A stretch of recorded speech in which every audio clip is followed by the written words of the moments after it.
नमस्कार दोस्तों, मैं हूं आपके साथ बुलबुल भारद्वाज और आप देख रहे हैं आर्य न्यूज। दोस्तों, ये बात तो पूरी दुनिया जानती है कि भारतीयों में काबिलियत कूट कूट कर भरी है। हम भारतीयों को पूरी दुनिया में कहीं भी अपना हुनर दिखाने के लिए मंच मिला तो हमने पूरे विश्व से अपने काम का, अपनी बुद्धिमत्ता का लोहा बनवाया है। ऐसे ही हमारे देश के राज्य बिहार के एक चिकित्सक ने इतिहास रच दिया है। चलिए बताते हैं। दरअसल पुरुष और स्त्री बांझपन पर नई रिसर्च से इन्होंने कई परिवार की गोद में बच्चे की किलकारी गुंजवा चुके हैं। Doctor Sanjeev Kumar fertility research centre Patna में अभी अपनी सेवाएं दे रहे हैं। देखिए आर्य न्यूज से डॉक्टर संजीव कुमार से खास बातचीत करते हुए उन्होंने क्या कहा, सुनिए। मैं doctor Sanjeev Kumar, MD PGI Chandigarh, निदेशक women's hospital and fertility research centre Patna कंकड़वा। मैं आज बांझपन के विषय पे कुछ बात करना चाह रहा हूँ। खास करके हमारे सामान्य जनों को बांझपन के बारे में जानकारी का अभाव होता है और पुरुष बांझपन और महिला बांझपन अलग अलग क्या क्या कारण हैं और क्या उसका निराकरण है, इस पे हम लोग खास बात करेंगे। जिसमें कि अगर बोला जाए तो आज के ज़माने में आधे लोगों को पुरुष बांझपन की समस्या है और आधे में महिला बांझपन की समस्या है। खास करके मैं पुरुष बांझपन को लेकर के ज़्यादा काम करता हूं, चूँकि मैं मेल गायनेकोलॉजिस्ट हूं। तो जनरली अगर देखा जाए तो पुरुष बांझपन के मरीज़ को बहुत ज़्यादा पूछताछ या छानबीन या उसके ऊपर इवैल्यूएशन या बहुत ज़्यादा एग्जामिनेशन नहीं हो पाता। लेकिन मैं विशेष तौर से उस पे ज़्यादा मेडिकल छानबीन कर के उनका रास्ता या निदान निकालते हैं उस समस्या को।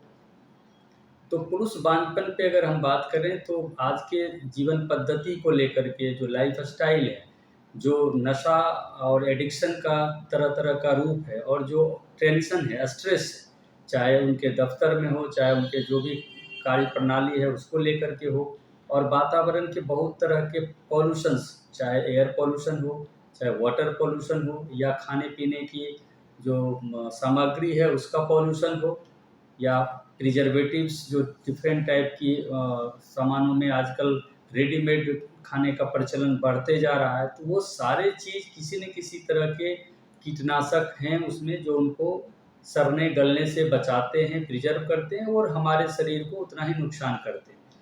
ये सारे चीज़ें हमारे शरीर में वैसे जगहों पे ज़्यादा असर करती है जहाँ पे रोज़ नए सेल का जनन हो रहा है, चाहे स्पर्म बनने की प्रक्रिया हो, जिसको हम लोग स्पर्मेटोजोआ बोलते हैं या शुक्राणु बोलते हैं। तो ऐसी चीज़ें लोगों के जीवन में सारे चीज़ों के मिलने से बहुत सा फ़र्क आता है, शुक्राणु की संख्या में, शुक्राणु की गुणवत्ता में, उनके आकार प्रकार में, उनकी गति में, और ये फाइनली पुरुष बांझपन के शिकार हो जाते हैं। तो हमें इन सब जीवन पद्धति में जो चीज़ें इनको प्रभावित कर रही हैं उनसे बाहर निकलने की ज़रूरत है। उनमें हम लोग को लाइफ़स्टाइल को चेंज करने की ज़रूरत है कि हम योगा प्राणायाम पे ध्यान दें, हम खान-पान में प्रिजर्वेटिव युक्त खाना से बचें, जो एडिक्शन है तंबाकू किसी भी रूप में या अल्कोहल, उनसे भी हम लोग बचें, ताकि पुरुष के शुक्राणु की गुणवत्ता बनी रहे और उनको इस चीज़ से बाहर किया जाए। कुछ लोगों में कुछ हार्मोन की कमी भी होती है जिनका मेडिकल उपचार से निदान हो जाता है।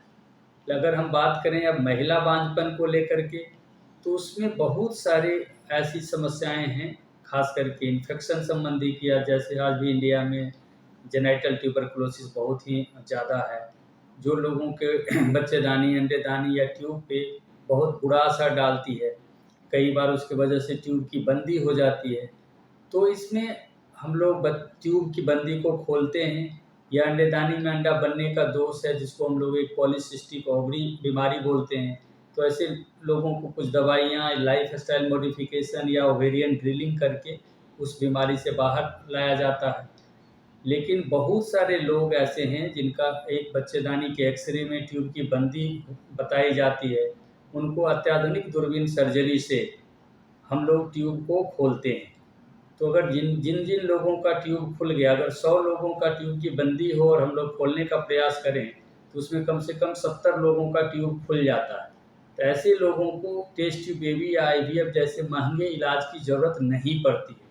तो ऐसे लोगों को उससे नीचे जो अन्य इलाज हैं, चाहे हार्मोन का इलाज हो, चाहे आईयूआई हो, जो 8,000, 10,000 या 15,000 रुपए के खर्चे में हो जाता है। अगर हम आईवीएफ की तरफ जाएँगे तो लाख, 1.5 लाख, सवा लाख वाली इलाज की खर्च आएगी।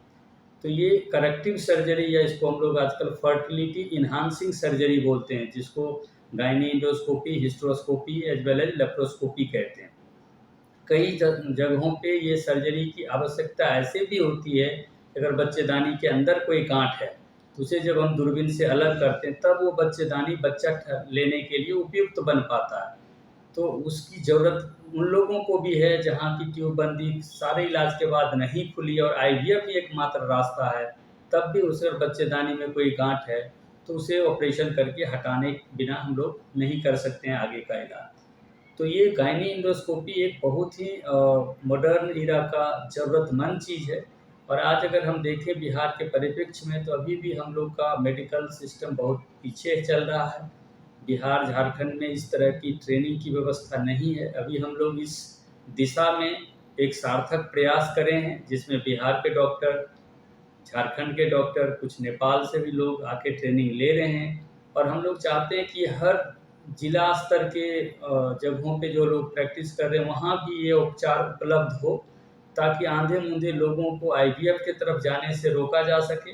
दूसरा, आंधे-मूंधे डिस्ट्रिक्ट टाउन से पटना या कोई बड़े सेंट्रल प्लेस पे जाने की ज़रूरत कम से कम पड़े, क्योंकि ये इलाज वहीं पे जब उपलब्धता होगी तो लोग वहाँ पे लाभान्वित होंगे। दूरबीन सर्जरी का एक बहुत बड़ा फ़ायदा ये भी है कि अगर उनमें उपचार हुआ तो मरीज को 6 घंटे में, 12 घंटे में, मैक्सिमम 1.5 से 2 दिन में अलग-अलग ऑपरेशनों के हिसाब से छुट्टी मिल जाती है अस्पताल से। सो अस्पताल में रुकने का खर्चा, दवाई का खर्चा, अस्पताल के इन्फेक्शन का रिस्क, सब चीज़ से बचाव होता है।